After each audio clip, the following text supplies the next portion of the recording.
नमस्कार साथियों, एक बार फिर से स्वागत है आपका गोल गुरु एकेडमी के इस डिजिटल प्लेटफॉर्म पे। देखिए, आज आपको अत्यंत खुशी होगी ये सुन के कि हम लोगों ने लैब असिस्टेंट के लिए जीके वाला जो पोर्शन है उसको कवर करवाने की ठानी है। जैसा कि मैंने वादा किया था कि जब लास्ट का 1 महीना बचेगा तो मैं आप लोगों के लिए लेके आऊँगा स्पेशल क्या जो 50 क्वेश्चन आते हैं आपके जीके के, और साइंस वालों को भी जो है यही सिलेबस मिलने वाला है जीके का।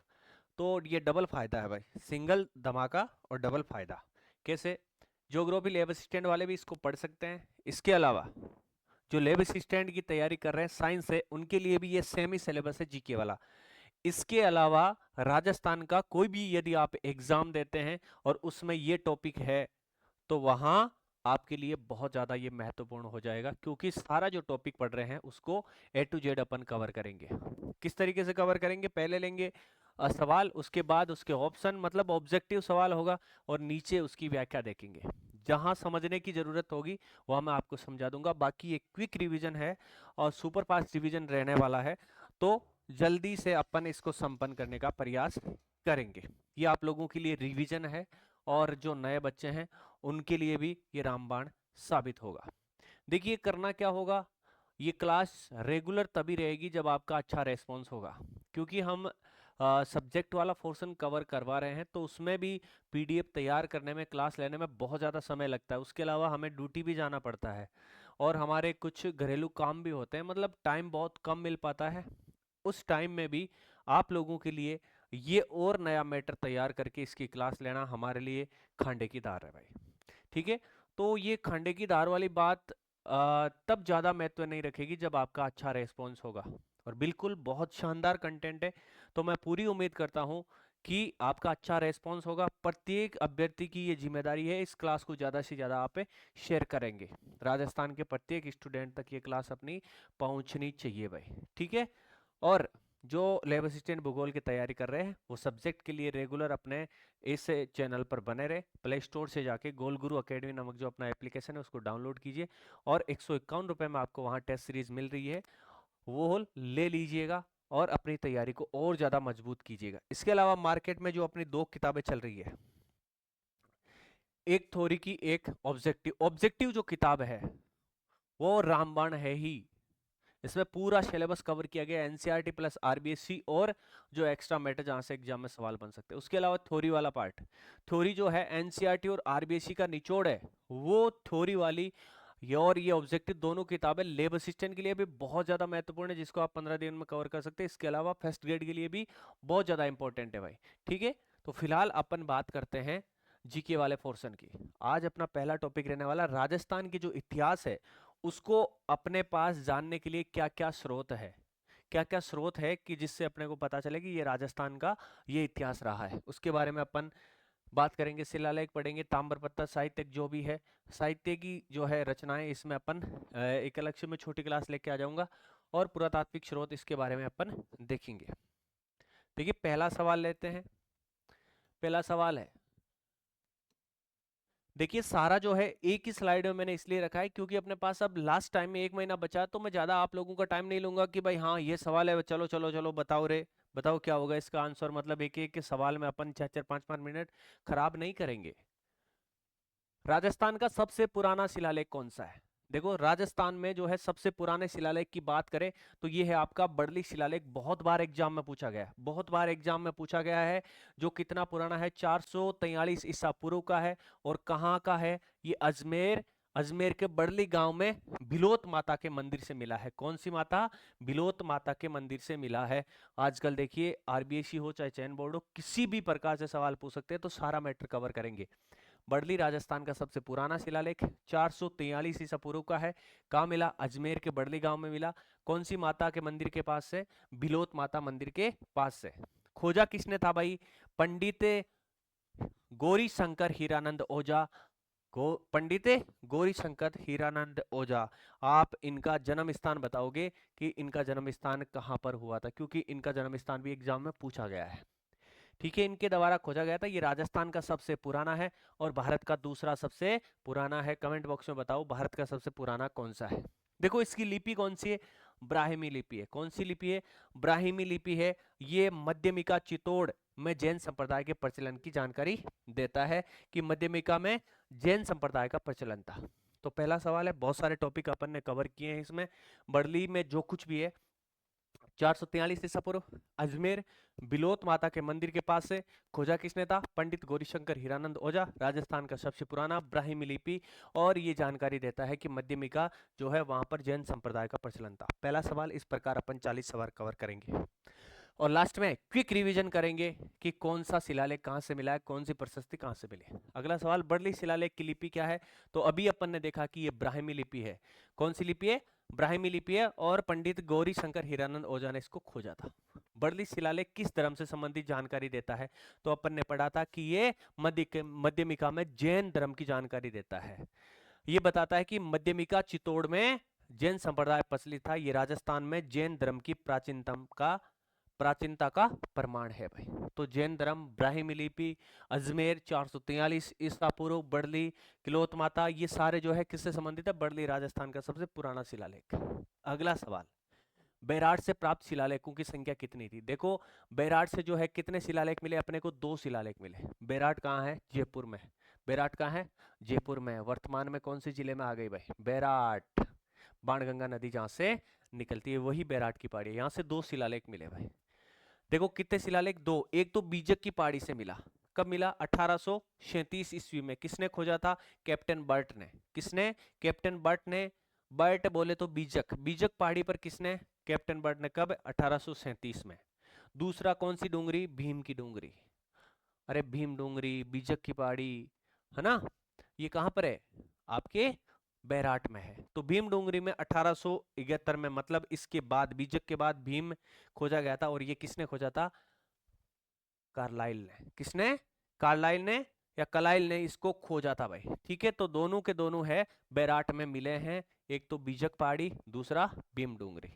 दोनों किसके काल के हैं? ये सम्राट अशोक के काल के हैं। किसके काल के? सम्राट अशोक के काल के हैं। और आप सभी को पता होगा कौन सी संस्कृति से संबंधित है? बौद्ध संस्कृति से संबंधित है। तो यहां पर कितने चीजें कवर हुई है? 2 मिले भाई। एक तो बीजक की पहाड़ी 1837, दूसरा 1871 भीम डूंगरी। इसको कलाइल ने खोजा और इसको कैप्टन बर्ट ने खोजा। बौद्ध संस्कृति से संबंधित है, अशोक के काल के। बहुत सारे कवर हुए। बर्ली कवर हुआ, बैराट कवर हुआ। आगे चलते हैं। देखो बैराट के बीजक पहाड़ी शिलालेख की खोज किसने की थी? तो बीजक पहले वाला था। बीजक बोले तो बे फॉर बीजक और बे फॉर बर्टन, सॉरी बर्ट ने, कैप्टन बर्ट ने। तो ये जो 1837 में कैप्टन बर्ट के द्वारा खोजा गया था, ये अशोक की बुद्ध धम्म संघ अगाध निष्ठा को परिलक्षित करता है। अशोक के बुद्ध धम्म और संघ से संबंधित है ये शिलालेख। और दूसरा था भीम डूंगरी शिलालेख 1871 में कार्लाइल ने खोजा था। ठीक है भाई, कवर है यहां तक मामला। आगे चलते हैं। गोसुंडी शिलालेख, बड़ली पड़ा, बैराट पड़ा, उसके बाद गोसुंडी चित्तौड़। ठीक है, गोसुंडी चित्तौड़ किस संप्रदाय से संबंधित राजस्थान का सबसे पुराना अभिलेख है? तो ये बात करें तो वैष्णव संप्रदाय जो है इसका सबसे पुराना, वैष्णव या बोले तो भागवत, तो वैष्णव संप्रदाय का सबसे पुराना शिलालेख कौन सा है? गोसुंडी शिलालेख है। कौन सा? गोसुंडी, गोसुंडी, गोसुंडी शिलालेख है। गोसुंडी शिलालेख चित्तौड़गढ़ से संबंधित है। राजस्थान में वैष्णव या भागवत संप्रदाय से संबंधित सबसे पुराना शिलालेख है। तो पूछा जा सकता है राजस्थान का सबसे पुराना बड़ली, अजमेर। ठीक है, किलोत माता का मंदिर। ठीक है, और वैष्णव संप्रदाय का सबसे पुराना गोसुंडी। इसमें राजा सर्वतात द्वारा अश्वमेघ यज्ञ तथा कृष्ण और संकर्षण बलराम का उल्लेख है। देखो ऐसा कौन सा शिलालेख है जिसमें कृष्ण और बलराम का उल्लेख है तथा सर्वतात द्वारा अश्वमेघ यज्ञ जो किया गया था इसका इसमें उल्लेख किया गया है। तो आज कल जो है सवाल किसी भी तरीके से आ सकता है भाई, पूरी तरीके से निचोड़ के आपको पढ़ना है। किस यज्ञ का ये उल्लेख करता है? तो अभी अपन ने देखा ये अश्वमेघ, सर्वतात द्वारा अश्वमेघ जो यज्ञ किया गया था उसका ये क्या है? उल्लेख करता है। इसमें कृष्ण और संकर्षण का भी उल्लेख मिलता है। संस्कृत भाषा का है भाई। कौन सा? पहले के जमाने में जो है संस्कृत भाषा का ज्यादा महत्व था। तो बलराम कृष्ण याद रखना भाई, संस्कृत भाषा। और लिपि कौन सी? ब्राह्मी लिपि। कौन सी लिपि? ब्राह्मी लिपि। ठीक है, आगे चलते हैं। बड़वा स्तंभ, बड़वा स्तंभ 238 39 ईस्वी ईस्वी है भाई, ईसा पूर्व नहीं है, ईस्वी है। बड़वा, बड़वा बे फोर, बड़वा बे फोर 12 कहाँ मिला था? 12 में किस यज्ञ का विवरण करता है? तो वो तो करता है अश्वमेध यज्ञ का। और ये कौन सा? ये त्रिरात्र यज्ञ। तो बड़वा 12 वाला जो है त्रिरात्र यज्ञ, त्रिरात्र यज्ञ का ये प्रमाण देता है। बड़वा स्तंभ जो कि 12 में है, 238 से 39 ईस्वी का है। 3 भाइयों द्वारा त्रिरात्र, 3 भाई जो यहाँ पर थे उनके द्वारा त्रिरात्र यज्ञ का विवरण मिलता है। ये संस्कृत भाषा में। अश्वमेध यज्ञ वाला भी संस्कृत भाषा में था, ये भी संस्कृत भाषा में। उत्तर भारत में प्राचीनतम यज्ञ परंपराओं का प्रमाण ये देता है। ठीक है, बड़वा स्तंभ 12। गंगदर शिलालेख 423 ईसा पूर्व। गंगदर शिलालेख कहाँ मिला? झालावाड़ में। गंगदर, झालावाड़। किस मंत्री द्वारा विष्णु मंदिर निर्माण का उल्लेख करता है? गंगदर शिलालेख कहता है कि एक मंत्री ने यहाँ पर विष्णु मंदिर का निर्माण करवाया था झालावाड़ में। कौन सा जो है मंत्री था भाई? तो मंत्री था वो मयूराक्ष। कौन सा था? मयूराक्ष। गंगदर शिलालेख जो कि झालावाड़ में है, 423 ईसा पूर्व का है। विश्वर क्षमा के मंत्री कौन थे भाई? विश्वर क्षमा के मंत्री थे मयूराक्ष। उन्होंने यहाँ पर विष्णु मंदिर का निर्माण करवाया था। और ये जो है शिलालेख कौन सी भाषा में है? संस्कृत भाषा में। अधिकतर 3 पिछले अपन ने कहा देखे हैं? संस्कृत भाषा में देखे हैं। मानमोरी शिलालेख, देखिए पहला ये जो टॉपिक है ना, यहाँ पर ज्यादा कुछ समझने वाला कुछ नहीं है, आपको रटना पड़ेगा। बहुत सारे जो टीचर्स होते हैं ये इतिहास जानने के स्रोत वाले टॉपिक को छोड़ देते हैं, आगे वाले शुरू करते हैं। लेकिन यहाँ से सवाल पूछे जाते हैं भाई, फैक्ट पूछे जाते हैं, तो उन फैक्ट से आपको रूबरू करवा रहा हूँ मैं। बहुत सरल भाषा में मैं लेके आया हूँ। मानमोरी शिलालेख, मानमोरी शिलालेख जो कि चित्तौड़ दुर्ग का है भाई, 713 ईस्वी का है। किस दुर्ग के निर्माण का उल्लेख करता है? तो मानमोरी जो है चित्तौड़गढ़ दुर्ग, चित्तौड़गढ़ दुर्ग राजस्थान का सबसे बड़ा लिविंग फोर्ट, सबसे बड़ा लिविंग फोर्ट है भाई, जहां खेती करते हैं। इस दुर्ग में खेती की जाती है। सबसे बड़ा लिविंग फोर्ट है राजस्थान का। मानमोरी शिलालेख 713 ईस्वी, चित्तौड़गढ़, चित्रांगद मौर्य। देखो चित्तौड़गढ़ दुर्ग का निर्माण किसने? चित्रांग मौर्य द्वारा चित्तौड़गढ़ के निर्माण का उल्लेख है। इसमें 4 मौर्य शासक महेश्वर, भीम, भोज, राजा मान का उल्लेख है तथा अमृत मंथन की कथा का भी संदर्भ है। बहुत इंपॉर्टेंट है सवाल, यदि थोड़ा सा डीपली पूछ गया तो ये जो क्लास लेगा वो तो आराम से कर देगा, बाकी के चक्के छूट जाएंगे। ऐसा कहीं लोक आपको नहीं मिलेगा। मानमोरी चित्तौड़ कब का? 713 ईस्वी का। ठीक है भाई। चित्रांग मौर्य, चित्तौड़गढ़ नाम आएगा तो ये नाम आपको ऑटोमेटिक याद आ जाएगा। 4 मौर्य शासकों का उल्लेख है, कौन कौन से? महेश्वर, भीम, भोज और राजा मान। इसके अलावा अमृत मंथन की जो कथा का उल्लेख है वो मानमोरी शिलालेख में मिलता है। कणशुआ, कणशुआ बोले तो कोटा, 738 ईस्वी। कणशुआ कोटा किस वंश के शासक धवल के बारे में जानकारी देता है? तो यहाँ जो है मौर्य वंश का शासक था भाई। कौन सा? मौर्य वंश का शासक था धवल। उसकी जानकारी कणशुआ कोटा का जो है शिलालेख देता है। कणशुआ शिलालेख 738 ईस्वी पूर्व का है, सॉरी ईस्वी का है, और ये कोटा में है। मौर्य शासक जो धवल है उसके बारे में जानकारी देता है। तो आपको पूछा जा सकता है कि मौर्य शासक धवल की जानकारी जो है कौन सा जो है शिलालेख देता है, या बात करें तो कौन सा है? तो वो है कोटा का कणशुआ। ये महत्वपूर्ण है क्योंकि इसके बाद राजस्थान में मौर्य वंश के शासकों का कोई उल्लेख नहीं मिलता है। तो ऐसा कौन सा शिलालेख है जहां पर लास्ट उल्लेख देखने को मिलता है मौर्य वंश का? तो वो है कणशुआ शिलालेख कोटा का। ठीक है, आगे चलते हैं। घटियाला शिलालेख, अरे घटियाला शिलालेख 861 ईस्वी का है।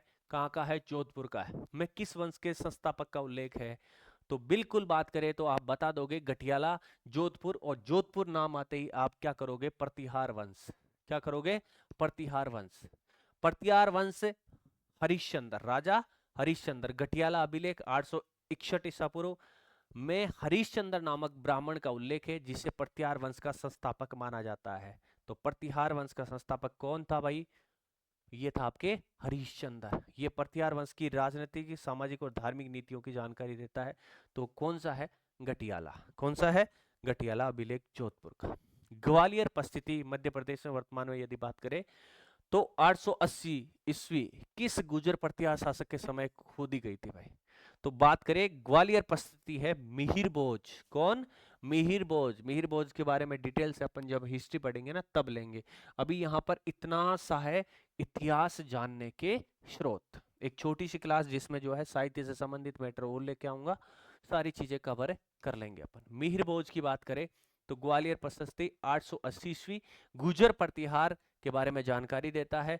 ये शासक मिहिर भोज के समय में खोदी गई थी। इसके लेखक कौन है भाई? बालादित्य। कौन है? ग्वालियर बालादित्य मिहिर भोज। ग्वालियर बालादित्य मिहिर भोज गुर्जर प्रतिहार, 4 वर्ड याद रखना इस ग्वालियर के लिए। ये प्रतिहार वंश के शासकों की राजनीतिक उपलब्धियों और वंशावली का वर्णन करता है। ग्वालियर प्रशस्ति के लेखक अभी अपन ने देखा है बालादित्य, ठीक है। 880 ईस्वी का है, लेखक बालादित्य है। और ये प्रशस्ति ब्राह्मी लिपि में, कौन सी लिपि में? ब्राह्मी लिपि। और भाषा कौन सी? संस्कृत। अधिकतर अपन ने भाषा संस्कृत पढ़ी है। तथा प्रतिहार वंश की वंशावली और उपलब्धियों का वर्णन करता है। हर्षनाथ प्रशस्ति, कौन सी? हर्षनाथ प्रशस्ति सिक्कर की है भाई, 973 ईस्वी। किस वंश की वंशावली पर प्रकाश डालती है? तो ये चौहान वंश, हर्षनाथ चौहान वंश की वंशावली पर प्रकाश डालती है। सीकर की हर्ष पहाड़ी पर स्थित शिव मंदिर में पाई गई है। ये चौहान वंश की वंशावली और उनकी उपलब्धियों पर प्रकाश डालता है। आगे देखिए, आड़ शिलालेख को इंग्लैंड किसने भेजा भाई? आड़ जो शिलालेख था उसको यहां से उखाड़ कर इंग्लैंड भेज दिया था। ऐसा कौन सा था भाई?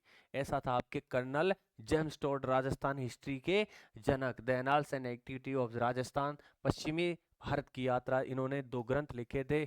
और प्रथम बार राजस्थान का लिखित रूप में प्रयोग इनके द्वारा किया गया था 1829 में, है ना। तो ये वही घोड़े वाला बाबा कर्नल जेम्स टोड है, आड़ शिलालेख को इंग्लैंड भेजता है। कब भेजता है? 977 ईस्वी में जो शिलालेख लिखा गया था कर्नल जेम्स टोड ने, इसे इंग्लैंड भेजा। ये शिलालेख राजा अल्लट, नरवाहन और शक्ति कुमार का विवरण करता है। अल्लट, नरवाहन और शक्ति कुमार का विवरण तथा मेवाड़ की सैन्य व्यवस्था का वर्णन करता है। आड़ शिलालेख मेवाड़ की सैन्य व्यवस्था का वर्णन करता है। इन 3 राजाओं का विवरण प्रस्तुत करता है 977 ईस्वी का ये शिलालेख, बिजोलिया शिलालेख। अरे बिजोलिया आंदोलन के बारे में तो खूब सुना होगा। 1887 से लेके कहां तक चला था भाई? कहां तक चला था? 1941 तक, 44 सालों तक अहिंसात्मक आंदोलन, राजस्थान का सबसे लंबा आंदोलन, जो कि 3 चरणों में चला था। कभी साधु सीताराम दास ने उसका नेतृत्व किया, कभी विजय सिंह पथिक ने, तो कभी माणिकलाल वर्मा ने किया। तो वही बिजोलिया है भाई। 1170 ईस्वी के लेखक कौन है? बिजोलिया शिलालेख के लेखक कौन है? तो वो है आपके गुणभद्र। कौन है? गुणभद्र। अच्छे गुण थे तभी तो इतना लंबा जो है ये आंदोलन चला था बिजोलिया का। एक बार पानी पी लेता हूं भाई मैं।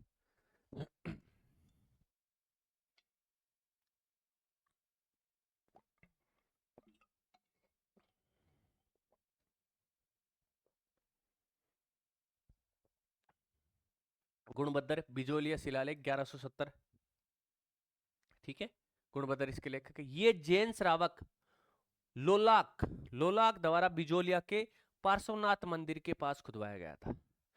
इसको किसने खुदवाया था? जैन श्रावक लोलाक ने खुदवाया था और पार्श्वनाथ मंदिर के पास में खुदवाया था। इसमें चौहान वंश की वंशावली और कई क्षेत्रों के प्राचीन नामों का उल्लेख मिलता है। कौन सा शिलालेख? बिजोलिया शिलालेख। गुणभद्र के द्वारा खुदवाया किसने था? लोलाक ने। किस मंदिर के पास? पार्श्वनाथ मंदिर के पास। किस वंश से संबंधित है? चौहान वंश से संबंधित है। बिजोलिया शिलालेख में सांबर और अजमेर के चौहानों को किस गोत्र का बताया गया है? वेरी वेरी इंपॉर्टेंट है भाई। बिजोलिया शिलालेख में इनको किस वंश का बताया गया है? तो वत्स गोत्र ब्राह्मण, वत्स गोत्र ब्राह्मण वंश का इनको बताया गया है। बिजोलिया शिलालेख 1170 ईस्वी का है। सांबर जो कि जयपुर में है, और अजमेर जिसे राजस्थान का हृदय कहा जाता है, के चौहानों को वत्स गोत्र ब्राह्मण के रूप में वर्णित किया गया है। इसमें जावालीपुर, जालोर, श्रीमाल, बीनमाल, दिल्ली का, दिल्ली जैसे प्राचीन नामों का उल्लेख है। यह भी पूछा जा सकता है कि बीनमाल का प्राचीन नाम श्रीमाल, जालोर का प्राचीन नाम जाबालीपुर। तो इनका उल्लेख कौन से शिलालेख में? आपके बिजोलिया शिलालेख में। बिजोलिया शिलालेख में दिल्ली का किस आधुनिक शहर? अरे दिल्ली का मतलब दिल्ली, कौन सी? दिल्ली। ये आ गए वही नाम वापस। आगे चलते हैं। अचलेश्वर शिलालेख, अचलेश्वर सिरोही का आ गया भाई ये। अचलेश्वर शिलालेख 1285 में किस ऋषि की तपस्या से बप्पा को राज्य प्राप्ति का उल्लेख है? मतलब कौन से ऋषि ने तपस्या की थी जिससे बप्पा को राज्य प्राप्त हुआ? तो ये है हारित ऋषि। कौन सा ऋषि? हारित ऋषि है भाई। अचलेश्वर शिलालेख आबू के अचलेश्वर मंदिर के पास के मठ से प्राप्त हुआ है। कहां से प्राप्त हुआ है? आबू सिरोही से प्राप्त हुआ है। इसमें हारित ऋषि की तपस्या और उनके आशीर्वाद से बप्पा रावल को राज्य प्राप्त का उल्लेख है। इसमें मेद पाठ का भी वर्णन है। तो मेद पाठ क्या है अगली वाली स्लाइड में देखेंगे। तो मेद पाठ का वर्णन है अचलेश्वर शिलालेख में। अचलेश्वर शिलालेख के अनुसार मेदपाट नाम कैसे पड़ा? तो ये इस कारण पड़ा, बप्पा द्वारा दुर्जनों के नरसंहार से उनके रक्त से भूमि गीली होने के कारण इसे मेदपाट कहा गया, मतलब पाट दिया गया मेद से। अचलेश्वर शिलालेख के अनुसार बप्पा ने यहाँ दुर्जनों का संहार किया और उनके रक्त से भूमि गीली कर दी, इस कारण इसका नाम क्या हो गया? मेदपाट। दाईबी पीर की दरगाह शिलालेख में चित्तौड़गढ़ का क्या नाम मिलता है? इंपॉर्टेंट है। सबसे पहले तो ये शिलालेख कहाँ का है? चित्तौड़गढ़ का है। इसमें चित्तौड़गढ़ का क्या नाम मिलता है? तो ये खिजराबाद नाम मिलता है भाई। खिजराबाद नाम चित्तौड़गढ़ का कौन से शिलालेख में मिलता है? तो दाईबी पीर की दरगाह में मिलता है। 1325 ईस्वी की ये शिलालेख है भाई। इसमें चित्तौड़गढ़ का नाम खिजराबाद मिलता है। ये मध्यकालीन इतिहास में चित्तौड़गढ़ के नामकरण की दृष्टि से अत्यंत महत्वपूर्ण माना गया है। रणकपुर पाली वाला है भाई। रणकपुर प्रशस्ति 1439 ईस्वी में गुइल वंश का संस्थापक किसे बताया गया है? तो बप्पा रावल को बताया गया है। रणकपुर प्रशस्ति बप्पा रावल को गुइल वंश का संस्थापक मानती है। इसमें बप्पा और कालबाज को अलग अलग नामों के व्यक्तियों में चित्रित किया गया। इंपॉर्टेंट है भाई। वैसे अपन मानते हैं कि बप्पा और कालबाज एक थे, लेकिन इन दोनों नाम अलग अलग व्यक्तियों के लिए लिए गए हैं। कौन सी प्रशस्ति? रणकपुर प्रशस्ति। कौन सी? रणकपुर प्रशस्ति। इसके प्रशस्तिकार या लेखक कौन थे भाई? तो रणकपुर प्रशस्ति के लेखक थे देपाक। कौन थे? देपाक। रणकपुर प्रशस्ति के जो है लेखक थे देपाक थे। कौन थे? देपाक थे। ये प्रशस्ति रणकपुर के चौमुखी मंदिर में स्थित है। चौमुखी मंदिर है जो रणकपुर का, उसमें स्थित है। देखिए जल्दी जल्दी इसलिए कर रहे हैं क्योंकि अपने पास जो है ज्यादा समय नहीं है और ये क्विक रिवीजन वाली क्लास है। और आपको पहली दूसरे के बच्चे तो होने कि ये के बनाओ इस तरीके से ऐसे करना पड़ेगा, फिर खड़ी पाई ऐसे करना पड़ेगा, फिर ऐसे करेंगे तो के बनेगा, ऊपर इस तरीके से लाइन खींचेगा। इस तरीके से थोड़ी समझाना है, बस आपको सारी चीजें आती है लास्ट टाइम में कि हाँ अच्छा ये चीज है, यहाँ कन्फर्म सर के साथ अपने बोर्ड पे देखा था, यही देखना है आपको। इस कारण मैं स्लाइड से पढ़ा रहा हूँ, वरना ये जो क्लास है आप कभी कोचिंग में जाते हो तो ये इतिहास जानने के स्रोत कम से कम एक सप्ताह में पूरे करते हैं। क्यों? एक दिन बिजोलिया पढ़ेंगे, एक दिन रणकपुर प्रशस्ति के बारे में पढ़ेंगे, एक दिन बड़ली के बारे में पढ़ेंगे, इस तरीके से चलेगा। तो जल्दी जल्दी पढ़ना है भाई। कीर्ति स्तंभ प्रशस्ति में राणा कुंभा को कौन कौन सी उपाधियां दी गई है? कीर्ति स्तंभ प्रशस्ति 1460 की जो प्रशस्ति है, इसमें राणा कुंभा को कौन कौन सी उपाधियां दी गई है?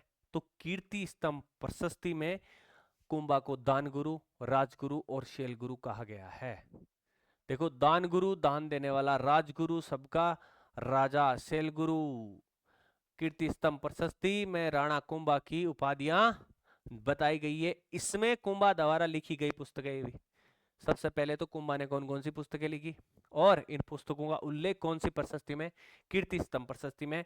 तो चंडी शतक, गीत गोविंद और संगीत राज। संगीत का बड़ा शौक था भाई, वीणा वादक था ये। अच्छा, तो चंडी शतक, गीत गोविंद और संगीत राज का भी विस्तृत वर्णन यहाँ पर मिलता है। कुंभलगढ़ प्रशस्ति 1460 में हमीर को किस उपाधि से संदर्भित किया गया है? वेरी वेरी इंपॉर्टेंट, हमीर विषम घाटी पंचानन। विषम घाटी पंचानन कौन सी प्रशस्ति में? कुंभलगढ़ प्रशस्ति में। कुंभलगढ़ प्रशस्ति 1460 के चौथे प्रशस्ति में, कौन से? चौथे प्रशस्ति में हमीर को विषम घाटी पंचानन के रूप में संदर्भित किया गया है। इसमें हमीर के चेलावाड़ जीतने का भी उल्लेख है। हमीर ने चेलावाड़ जीता, इसका उल्लेख कौन सी प्रशस्ति में है? तो वो है आपके कुंभलगढ़ प्रशस्ति में। कौन सी प्रशस्ति में है? कुंभलगढ़ प्रशस्ति में। इस प्रशस्ति में कितने पत्थरों पर खुदाई हुई थी और वर्तमान में कितने उपलब्ध है? तो कुंभलगढ़ प्रशस्ति में 5 पत्थरों की खुदाई, जिसमें से 3 अभी उपलब्ध है, 1, 3 और 4। इस प्रकार के सवाल भी आजकल आने लग गए हैं भाई, तो देख लेना। कुंभलगढ़ प्रशस्ति 1460 5 पत्थरों पर खुदी हुई थी, जिनमें से पहला, तीसरा और चौथा वर्तमान में उपलब्ध है। ये प्रशस्ति कुंभ श्याम मंदिर में खुदी हुई है। कौन सी? कुंभ श्याम मंदिर में खुदी हुई है। तो ये सारे के सारे छाप लेना अपने दिमाग में। पूर्व के ताम्रपत्र किस महाराणा के समय के हैं? तो देखो 1535 चित्तौड़गढ़ का साका याद आता है क्या आपको? आता है चित्तौड़गढ़ का साका 1533 वाला? आता है क्या? कौन था इस समय? महाराणा विक्रमादित्य। अरे बनवीर, आता है ना, उदय सिंह, बहुत सारी चीजें आपको माइंड में आ रही होगी। राखी भेजना, है ना, वो तो बाद की बात है। राखी भेजी थी ना इसी समय। किसने भेजी थी हुमायूं को राखी? कमेंट बॉक्स में बताना यदि आप हिस्ट्री पढ़ते हो तो। हुमायूं आया कि नहीं आया था, वो भी बताना। तो महाराणा विक्रमादित्य, पूर्व के ताम्रपत्र 1535 महाराणा विक्रमादित्य के समय का है। ये हाड़ी रानी कर्मावती द्वारा जोर करते समय चित्तौड़गढ़ को दी गई भूमि का विवरण देता है। देखो चित्तौड़गढ़ का ये ऐतिहासिक जोहर रानी कर्मावती के सानिध्य में किया गया था। चित्तौड़गढ़ के दूसरे जोर की जानकारी ये देता है। पहला पद्मावती, दूसरा ये, तीसरा उदय सिंह के समय। ठीक है, 3 साके हुए थे ना, और 2.5 साके कहाँ हुए थे? जैसलमेर दुर्ग में हुए थे। तो पूर्व के ताम्रपत्र किस समय का है? महाराणा विक्रमादित्य के समय का। राज सिंह प्रशस्ति 1676 के लेखक कौन है? राज सिंह प्रशस्ति 1676 के लेखक कौन है? तो रणछोड़ भट्ट तेलंग। राज सिंह प्रशस्ति के लेखक रणछोड़ भट्ट तेलंग 1676 ईस्वी की है। इसके लेखक ये है, और ये दुनिया का सबसे बड़ा शिलालेख है, क्योंकि 25 काले पत्थर संगमरमर पर ये खुदा हुआ है। राजसमंद झील की जो 9 चौकी की पाल है उसके तट पर है। मतलब कौन सी झील? राजसमंद झील। कौन सी झील? राजसमंद झील के 9 चौकी की पाल पर 25 काली संगमरमर की शिलाओं पर ये प्रशस्ति रणछोड़ भट्ट तेलंग द्वारा लिखी गई है। ठीक है, राज सिंह प्रशस्ति कितने काले पत्थर? वही आ गए भाई 25, राजसमंद झील की 9 चौकी के पाल के पास। इसमें देखो ये ऊपर वाली सारी चीजें देख ली। गुइल वंश के बप्पा रावल से राणा जगत सिंह सेकंड तक, बप्पा रावल से राणा जगत सिंह सेकंड तक की वंशावली का वर्णन मिलता है। तो पूछा जा सकता है कहां से लेके कहां तक? बप्पा रावल से लेके राणा जगत सिंह सेकंड तक किसमें मिलता है भाई उल्लेख? राज सिंह प्रशस्ति में किस संधि का उल्लेख है? इसके अलावा इसमें महाराणा अमर सिंह द्वारा की गई मेवाड़ मुगल संधि। मेवाड़ मुगल संधि कब की? 1615 ईस्वी है क्या भाई? बताना कमेंट बॉक्स में हिस्ट्री वाले। तो महाराणा अमर सिंह द्वारा दी गई की गई मेवाड़ मुगल संधि की व्याख्या इसमें की गई है, राज सिंह प्रशस्ति में है। भारतीय पुरातत्व सर्वेक्षण विभाग की स्थापना कब और किसके नेतृत्व में हुई? तो देखिए भाई 1861 अलेक्जेंडर कनिंगम, अलेक्जेंडर कनिंगम के नेतृत्व में हुई थी। अलेक्जेंडर कनिंगम भारतीय पुरातत्व सर्वेक्षण विभाग की स्थापना इन्हीं के नेतृत्व में होती है। राजस्थान में पहला व्यवस्थित सर्वेक्षण 1871 में ACL कार्लाइल के निर्देशन में हुआ। 1871 भीम की डोंगरी वाला खोजने वाला यही था। ठीक है, आगे चलते हैं भाई। राजस्थान में पहला व्यवस्थित पुरातत्व सर्वेक्षण किसके निर्देशन में हुआ? तो ये हो गया भाई क्लाइल 1871 में। इसी वजह से बैराट की भीम डोंगरी से अशोककालीन शिलालेख भी इसने खोजा था। आगे चलते हैं। विक्रम संवत की शुरुआत किस घटना से हुई? तो राजा विक्रमादित्य द्वारा शकों की पराजय से ही विक्रम संवत की शुरुआत होती है। 57 ईसा पूर्व में राजा विक्रमादित्य ने शकों को पराजित किया, जिससे विक्रम संवत की शुरुआत होती है। विक्रम संवत इस तरीके से निकालते हैं, जब एक्चुअली ईस्वी सन चल रही होती है उसमें 57 जोड़ दोगे तो आ जाएगा विक्रम संवत। मौर्य वंश के अंतिम शासक वृद्धदत्त वृद्धदत्त की हत्या किसने की थी? वृद्धदत्त की हत्या किसने की थी भाई? ये पुष्यमित्र शुंग ने की थी। शुंग वंश का शासक था पुष्यमित्र शुंग। इसने मौर्य शासक के, मौर्य वंश के अंतिम शासक वृद्धदत्त की हत्या कर दी थी। मौर्य वंश के अंतिम शासक वृद्धदत्त की हत्या उसके सेनापति पुष्यमित्र शुंग ने 187 ईसा पूर्व में की थी। इसके बाद राजस्थान छोटे छोटे गणों में विभाजित हो गया और विदेशी आक्रमण की शुरुआत हो गई। जैसे ही मौर्य साम्राज्य का पतन हुआ, इस भारत में विदेशी आक्रांताओं ने अपनी जड़ें जमा ली थी। मौर्य काल में राजस्थान को किस नाम से जाना जाता था भाई? तो राजस्थान को मौर्य काल में अपर जनपद या पश्चिमी जनपद माना जाता था। मौर्य काल में राजस्थान, सिंध, गुजरात, कोंकण, गुजरात वाला पार्ट, भूभाग को अपर जनपद या पश्चिमी जनपद के नाम से जाना जाता था। चंद्रगुप्त मौर्य ने 322 ईसा पूर्व में भारत का एकीकरण किया था। राजस्थान का एकीकरण कब किया था? 1 नवंबर 1956 को पूर्ण होता है 18 मार्च 1948 से लेके, अब ये पूछा गया था आपके सब इंस्पेक्टर में। ठीक है भाई। राजस्थान का एकीकरण 8 वर्ष 7 माह 14 दिन लगा था, वो भी पढ़ेंगे। 150 ईसा पूर्व में मिनेंडर ने राजस्थान के किस नगर को अपने अधिकार में किया था? तो 150 ईसा पूर्व में मध्यमिका नगरी चित्तौड़गढ़, मध्यमिका या नगरी चित्तौड़गढ़ को मौर्य साम्राज्य के पतन के बाद राजस्थान पर विदेशी आक्रांताओं की शुरुआत हुई। मिनेंडर ने अपने आधिपत्य में इसको कर लिया भाई। सामोली शिलालेख किस वंश के काल निर्धारण में सहायक है? मेवाड़ का है। सबसे पहले ये याद रखना, सामोली मेवाड़ का है, 646 ईस्वी का है। तो ये गुइल वंश, मेवाड़ में कौन सा वंश है? गुइल वंश, सामोली गुइल वंश। सामोली शिलालेख गुइल वंश के काल का निर्धारण करने में सहायक है। इसमें जावर के पास तांबे जस्ता खनन के प्रमाण मिलते हैं, सामोली में मिलते हैं प्रमाण, और मेवाड़ की आर्थिक व साहित्यिक स्थिति का यह वर्णन भी करता है। ओसिया शिलालेख में वत्सराज को कौन सी उपाधि दी गई है? ओसिया कहाँ का है? जोधपुर का है। वत्सराज को कौन सी उपाधि दी गई है? तो रिपु दमन, रिपु मतलब शत्रु, शत्रु का दमन करने वाला जो है वत्सराज को बताया गया है ओसिया शिलालेख में। वत्सराज को रिपु दमन की उपाधि दी गई है। यह संस्कृत भाषा में है और वर्ण व्यवस्था का वर्णन ये करता है भाई। ठीक है, संस्कृत भाषा बहुत बार आ चुकी है। राजस्थान में प्रागैतिहासिक मानव जीवन के प्रमाण देने वाले चित्रित शिलाश्रय किन स्थानों से प्राप्त हुए हैं? तो ये देखो, आपके बूंदी से प्राप्त हुए, कोटा से, विराटनगर, जयपुर, सोनपुरा, हरसोरा, विराटनगर, सोनपुरा, हरसोरा, यहां से जो है प्राप्त चित्रित शिलाश्रय प्रागैतिहासिक मानव जीवन और कला का अद्वितीय प्रमाण देता है। सारांश में बात करें, ये आप छोड़ दीजिए एक बार, अब मैं आपको क्रम के हिसाब से पढ़ाता हूं। ये देखिए, बढ़ते हुए क्रम या पुराने से नए के अनुसार अपन चलेंगे। पुराने से नए के अनुसार अपन रिवीजन करेंगे, जो कुछ भी अपन ने पढ़ा है उसका रिवीजन भी हो जाएगा। ठीक है, थोड़ा जल्दी जल्दी पढ़ाया है इसलिए मैं सोच रहा हूं आपका रिवीजन हो जाए, इसलिए बहुत अच्छी तरीके से वापस पढ़ेंगे। इससे पहले मैं एक बार पानी पी लेता हूं भाई।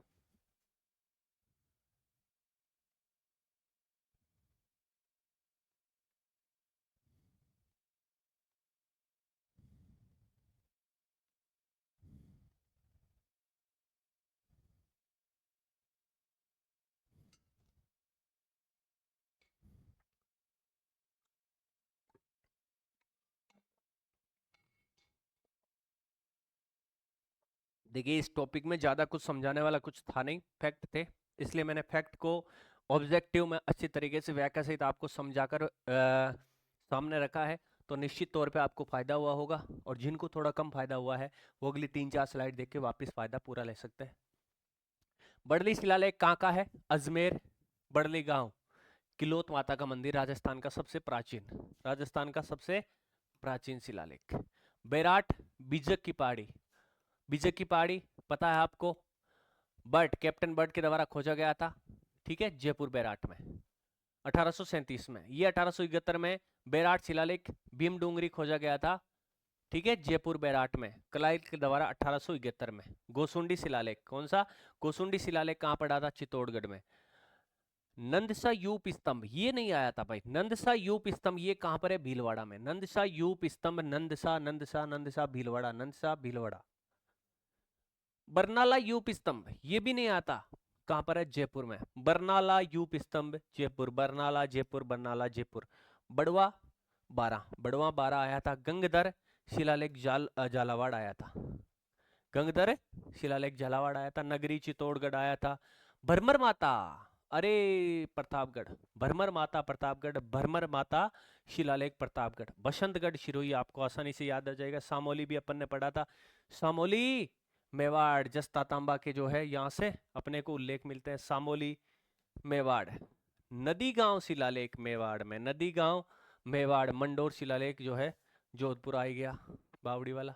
मानमोरी शिलालेख चित्रांग मौर्य चित्तौड़गढ़। कंसुआ कोटा मंडोर जोधपुर, गठियाला जोधपुर, ओसिया जोधपुर। ग्वालियर प्रशस्ति ग्वालियर, ग्वालियर, ग्वालियर, ग्वालियर। नाथ प्रशस्ति ये नहीं आया था। उदयपुर लकुलिश मंदिर, उदयपुर, उदयपुर लकुलिश मंदिर में प्राप्त नाथ प्रशस्ति। हर्षनाथ मंदिर शिखर, आहड़ उदयपुर, बिजोलिया भीलवाड़ा। अचलेश्वर सिरोही, माउंट आबू सिरोही। दाइबी पीर की दरगाह चित्तौड़गढ़, दाइबी पीर की दरगाह चित्तौड़गढ़, दाइबी पीर की दरगाह चित्तौड़गढ़। रणकपुर प्रशस्ति पाली, ठीक है। कीर्ति स्तंभ प्रशस्ति चित्तौड़गढ़। कुंभलगढ़ राजसमंद, कुंभलगढ़ राजसमंद। नौ चौकी की पाल, राजसमंद झील 25 जिलाओं पर लिखा सबसे बड़ा। पूर के ताम्रपत्थर चित्तौड़गढ़, पूर के ताम्रपत्थर चित्तौड़गढ़। त्रिमुखी बावड़ी उदयपुर, त्रिमुखी देबारी उदयपुर।